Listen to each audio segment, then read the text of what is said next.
Hi, friends. Happy Halloween. I saw the Chainsaw Man movie in theaters the other day, and it's actually been a little while since I have watched anime, surprisingly.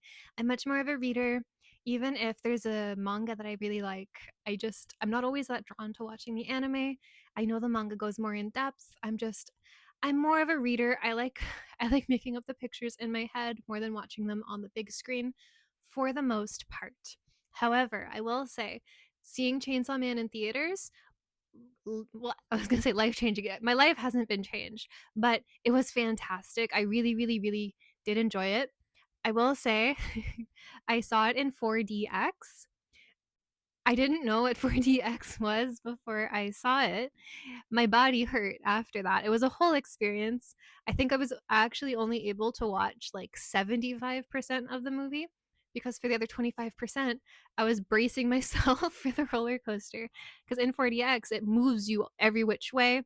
It's a little bit jarring, but overall, fantastic. And now I'm kind of on an anime kick where I kind of want to watch more anime. I don't like at the theater they played previews before the movie, and it played the preview for the Jujutsu Kaisen movie. I didn't even know there was a new Jujutsu Kaisen movie coming. That's how little I've been paying attention to anime. So I need to get back on it. I will say, like, when the trailer came up, I think the first thing I noticed was Okotsu, and I am nothing if not an Okotsu girl. Ah, I broke him. No, I didn't. He's okay.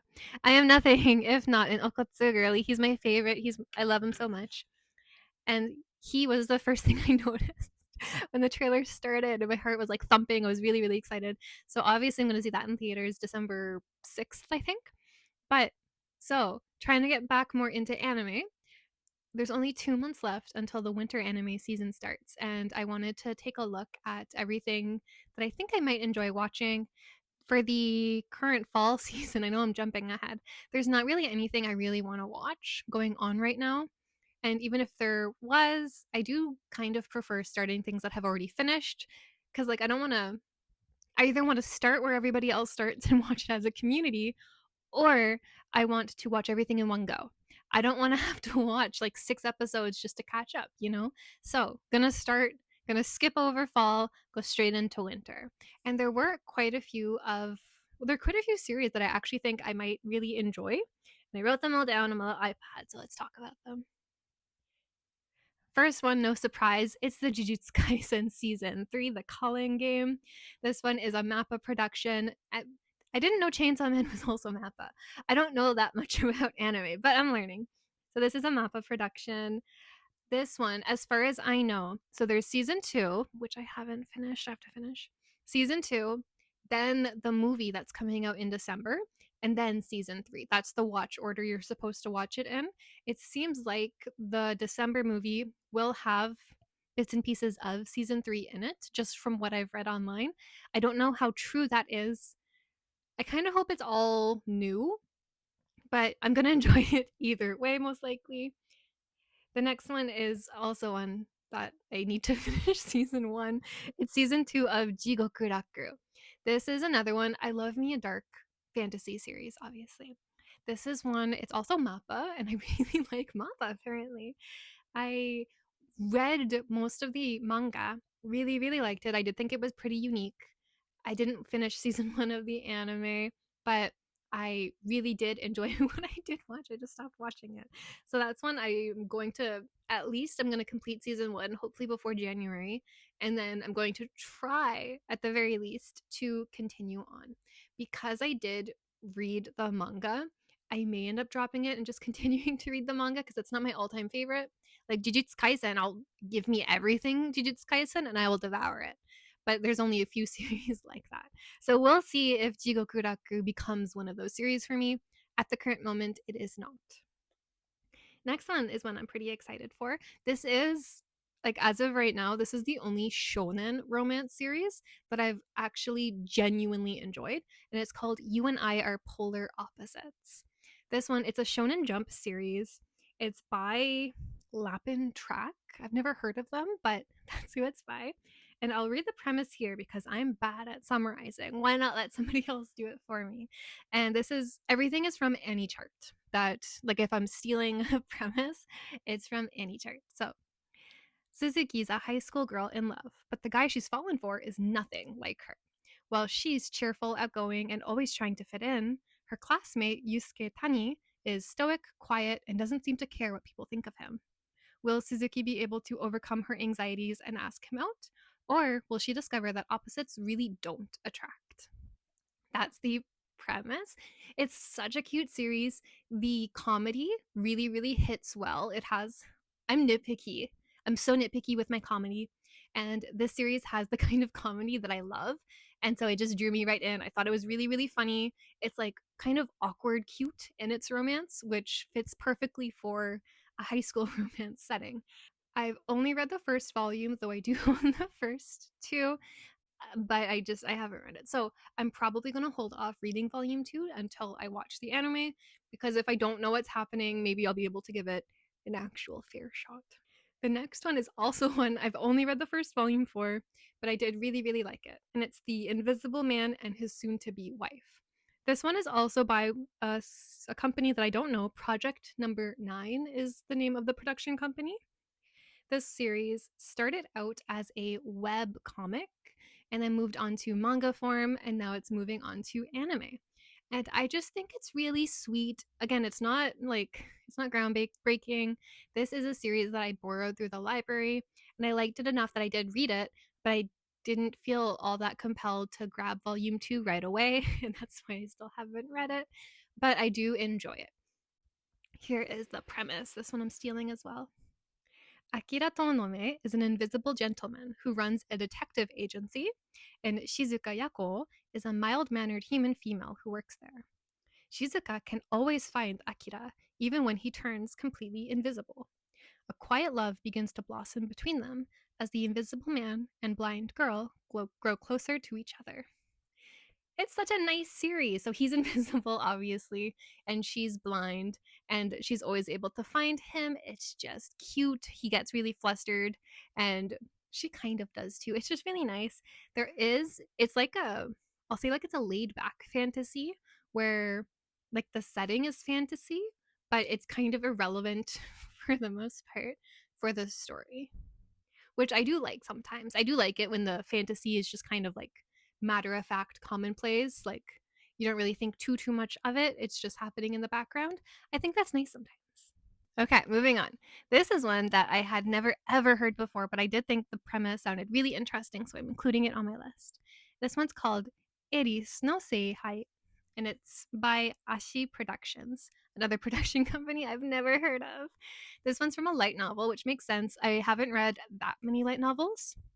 And the premise is, as a Viscount's daughter, Constance Grayle is an ordinary girl whose only notable trait is sincerity, leaving her with no real options when someone steals her fiancé and falsely accuses her of petty theft at a ball. While Connie awaits her undeserved punishment, a ghost appears to offer her a bargain. The spirit is none other than Scarlett Castiel, a noble woman once praised for her beauty, lineage, and undeniable charisma, and executed some 10 years earlier for her wicked deeds. When Connie accepts this proposal, she is possessed by the infamous spirit, who instantly turns the tide on her tormentor, thus saving the hapless girl from her miserable fate. It's never wise striking a deal without knowing exactly what you've committed to, though. Or you might find yourself bound to a ghost dead set on revenge against her own enemies. I love a good revenge story. One thing about me, I'll read any revenge story. And I also love a good villainess story. So, villainess X revenge story. Oh my goodness. Like, there is this kind of, I think it's most common in Korean web novels or web comics, where like revenge trope is a huge one, where like a girl will be treated poorly by her family, she'll go on to find happiness, and then there's the lingering question of what kind of revenge will she get on that family who treated her poorly in the beginning.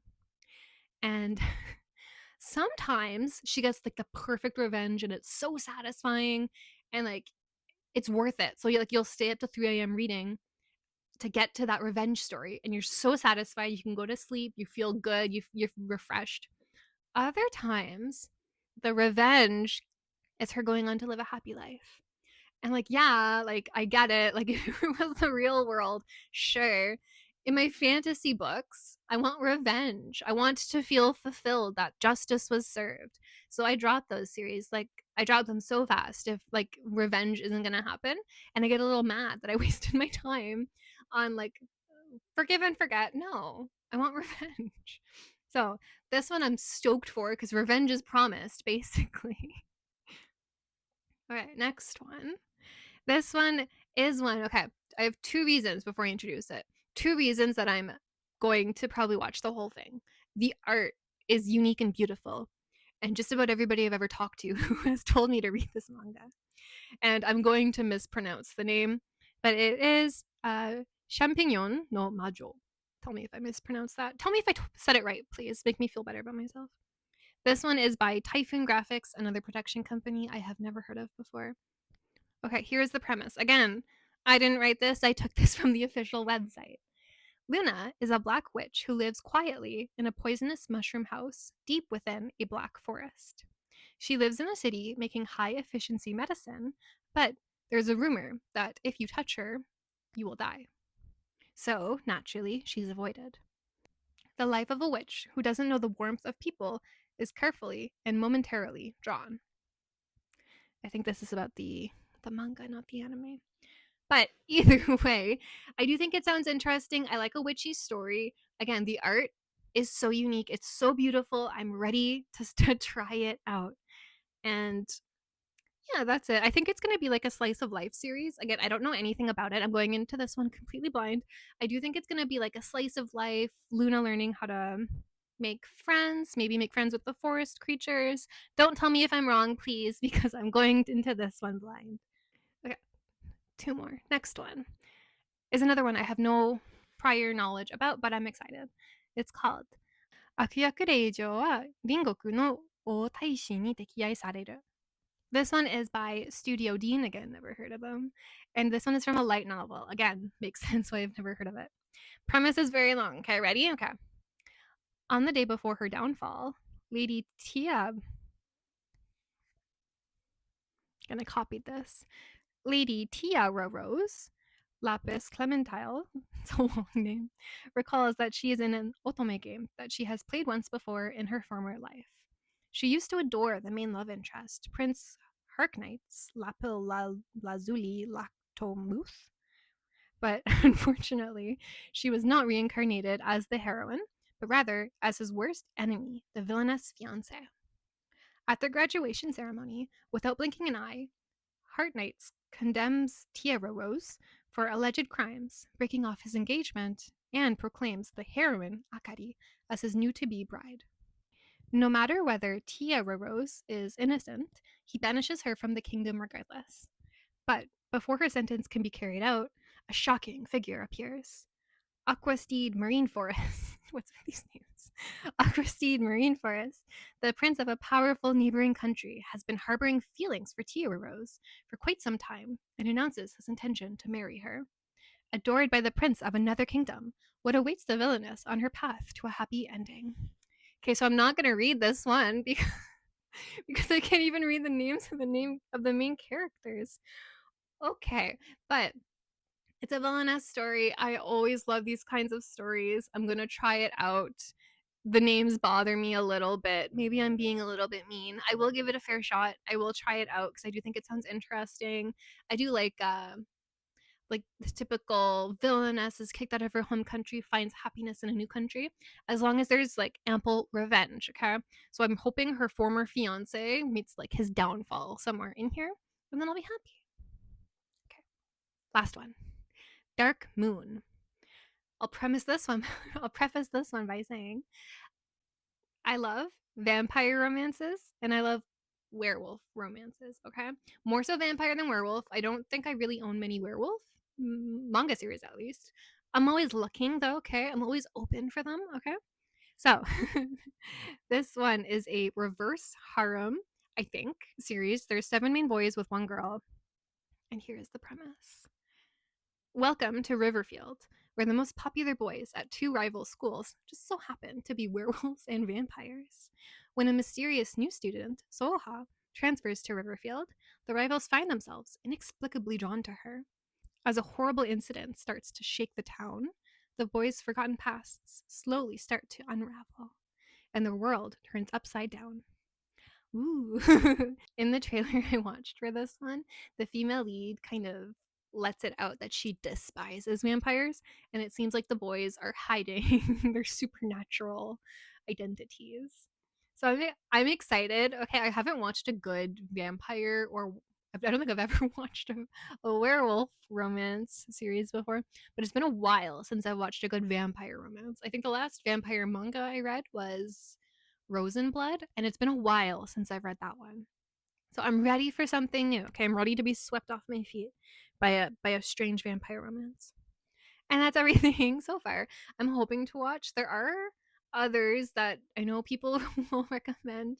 Like In the Clear Moonlit Dusk is one. I know as a shoujo fan I should, but I probably won't. I don't love the premise. I don't like the female lead. She irks me a little bit, so I'm probably not going to be watching that one. Maybe, I don't know, maybe I'll change my tune. I do need to give that manga a reread. I'm going to give it its fair shot, but as of right now I'm not planning on watching it. Are you excited for the winter anime season? I am. It's been a while since I've actually been excited. I'm really excited for that vampire one, I'm not gonna lie.